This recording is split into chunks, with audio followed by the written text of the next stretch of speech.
کیا آپ جانتے ہیں کہ نبی پاک صلی اللہ علیہ وسلم کے زمانے میں ایک شخص نے صرف ایک پرندے کی وجہ سے ایسا واقعہ دیکھا کہ رسول اللہ صلی اللہ علیہ وسلم نے اسے خاص نصیحت فرمائی؟ آخر کیا ہوا تھا؟ بسم اللہ الرحمن الرحیم شروع کرتا ہوں اللہ کے بابرکت نام سے جو دلوں کے بھید جانتا ہے۔ دل خوش ہو جائے گا غور سے سننا۔ ایک مرتبہ ہمارے پیارے نبی صلی اللہ علیہ وسلم نے کے قدموں میں ایک کبوتر آ کر بیٹھ گیا۔ اتنے میں ایک باز آ کر دوسری طرف بیٹھ گیا۔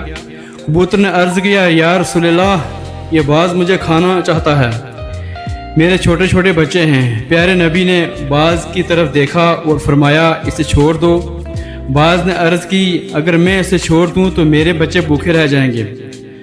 رسول اللہ صلی اللہ علیہ وسلم نے فرمایا، اگر ایسا ہے تو میری ران سے گوشت نکال لو۔ یہ سن کر دونوں نے عرض کیا، یا رسول اللہ صلی اللہ علیہ وسلم، ہم آپ پہ قربان جائیں؟ ہم فرشتے ہیں، ہمیں اللہ تعالیٰ نے بھیجا ہے کہ جا کر دیکھو میرا محبوب کیسے پیارے فیصلے فرماتا ہے۔ سبحان اللہ۔ پوسٹ